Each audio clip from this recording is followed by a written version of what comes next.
The Dani tribe, or Hubula tribe, is a group of tribes inhabiting the Baliem Valley region in the Central Highlands of Papua, Indonesia. Their settlements are located between the Ebert and Grasberg Mountains in the Jayawijaya Regency, as well as parts of the Puncak Jaya Regency. Today, the Dani tribe has become a unique attraction for both local and foreign tourists. Many tourists visit this tribe simply for vacation or to conduct research. And due to the large number of international tourists visiting, both the tribal chiefs and the villagers have become accustomed to interacting with them. In fact, their customary leader has even mastered English, even if it is just a few words. Thank you. That would be amazing. Tomorrow, come back. So tomorrow, we're going to have the pig. Yes. Roast pig. Besok bakar batu. Wow, wow. Very happy. Yeah, I'm happy. Okay, yes. All right. Wow. Okay, dance, Wow. dance.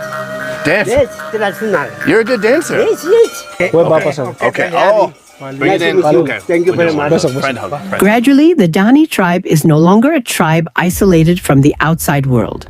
However, they are slowly becoming citizens just like any other tribe in Indonesia. So, what is their history and custom? Let us take a closer look at this tribe. According to mythology, the Dani tribe originates from the descendants of a husband and wife who inhabited a lake around Mina village in the South Baliem Valley. They had children named Waita and Waro. The Dani people who first migrated to the Baliem Valley are estimated to have arrived hundreds of years ago. The traditional houses of the Dani tribe are relatively small, round-shaped with wooden walls and thatched roofs. However, there are also rectangular houses. There are two types of houses used by the Dani people, namely Honai and Ebeai. The difference between them lies in the gender of the inhabitants. Ini honai perempuan. Honai perempuan. Ini untuk saya punya mama tempatnya di sini. Oke. Ya, di sini. Kalau honai bapak sendiri di? Di sini honai Ah perempuan ini. di sini ya. Oke, laki-laki. kita lihat honai Ya, laki-laki. Ya, di sini sudah. Kita kasih naik air juga di sini juga bisa. Bakar-bakar juga bisa. Oh. Begitu. Kita bikin kopi, masak beras kah, masak apa di panci bisa. Oke. Ini ada taruh itu. Oh iya, air ya. Ya, itu tempat masak itu. These Honai complexes are scattered throughout almost every corner of the Baliem Valley. Honai houses are used as residences, storage for weapons of war, and places to educate boys so they can become useful men in the future. The primary livelihood of the Dani ethnic group is farming or gardening, as well as raising pigs. The sweet potatoes are the main type of crop prioritized for cultivation. Other crops cultivated include bananas, sugarcane, and tobacco. The religious foundation of the Dani community is honoring ancestral spirits, and they also hold ceremonies centered around pig feasts. The most important concept of religious belief in the Dani tribe is called Atu, which is the sacred power of the ancestors passed down patrilineally or inherited by sons. This sacred power includes, among other things, the power to protect nature. For them, the Baliem Valley nature is sacred and blessed. They believe that protecting nature is the same as honoring their ancestors. It also includes the power to heal illnesses and ward off misfortunes. To honor their ancestors, the Dani tribe makes ancestral symbols called kaneka. In addition, there's also the Kaneka Haigasir custom, which is a religious ceremony for the welfare of the community's families, as well as to initiate and end wars. The Dani tribe has a unique and somewhat terrifying tradition, namely the finger-cutting tradition. It is a way to show sadness and grief over being left behind by a deceased family member by cutting off a finger. They consider cutting a finger to be a symbol of the pain and ache felt by someone who has lost a family member.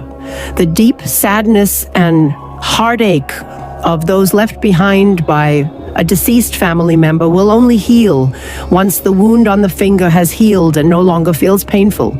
The finger cutting tradition is now almost completely abandoned. Rarely does anyone practice it today due to the influence of religions that have begun to grow around the central highlands of Papua. However, many old men and women can still be found with fingers that have been cut off from participating in this tradition in the past. For hundreds of years, the Dani tribe has maintained a unique tradition for burying the dead of their tribe. The Dani people use a creative process of smoking to preserve the bodies of their ancestors into mummies. Body preservation is no longer practiced today, but the Dani tribe still keeps a number of mummies as a symbol of the highest respect for their ancestors. Like other tribes, the Dani tribe also has a traditional ceremony called Wam Mawe, or the pig ceremony. This ceremony does not take place every year, but once every 4 or 5 years, so it is not surprising that it is held grandly. The Wam Mawe ceremony is carried out exclusively for men. The pigs chosen are the finest and best ones that have been prepared and raised for a very long time for the ceremony. The execution of Wam Mawe serves as a ceremony to resolve customary issues occurring within the community. Issues that arise include unpaid dowries, outstanding debts, and others. In addition to these problems, the Wam Mawe ceremony aims, among other things, to improve the societal structure and internal relationships between villages. After the feast is over, they distribute the pre-roasted pork to the designated customary community.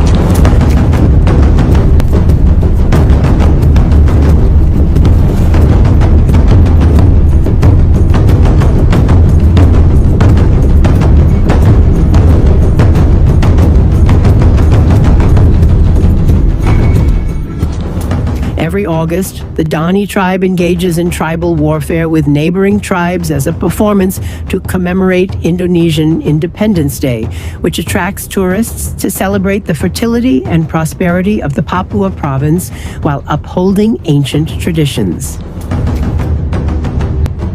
It feels incomplete when reviewing a region or a community without knowing their signature culinary specialties. The Dani people and other tribes in Papua utilize sago as the main ingredient for making papeda. Sago is processed into several types of papeda, such as dry papeda, wet papeda, and flat plate-shaped papeda. Sago forests stretch vastly across the Papuan region. This forest is the largest in the world. The area of Indonesia's sago forests accounts for nearly 90% of the world's sago coverage. It is no wonder that the Dani people utilize sago for various purposes regarding clothing, food, and shelter. The Dani people generally enjoy papeda paired with Papuan yellow broth soup. The main ingredients include mackerel tuna, snapper, bubara, trevally fish, and kue fish. In terms of cooking food, the Dani tribe has a unique tradition, namely bakar batu, burning stones. The name bakar batu comes from the Papuan people who cook using stones that are heated or burned first. After being heated, the stones are placed into a small pit. Later, food ingredients such as meat, tubers, and vegetables are arranged right on top and left until cooked. The bakar batu tradition has existed since hundreds of years ago. The history of this tradition began when a husband and wife were confused about how to process their garden produce. This was because there was no cooking pot available to use. Finally, they got the idea to cook using stones. Afterward, it turned out that the food cooked on the stones tasted much more delicious. Ultimately, they decided to cook meat, tubers, and various types of dishes on stones. That concludes the brief overview of the Dani tribe of Papua.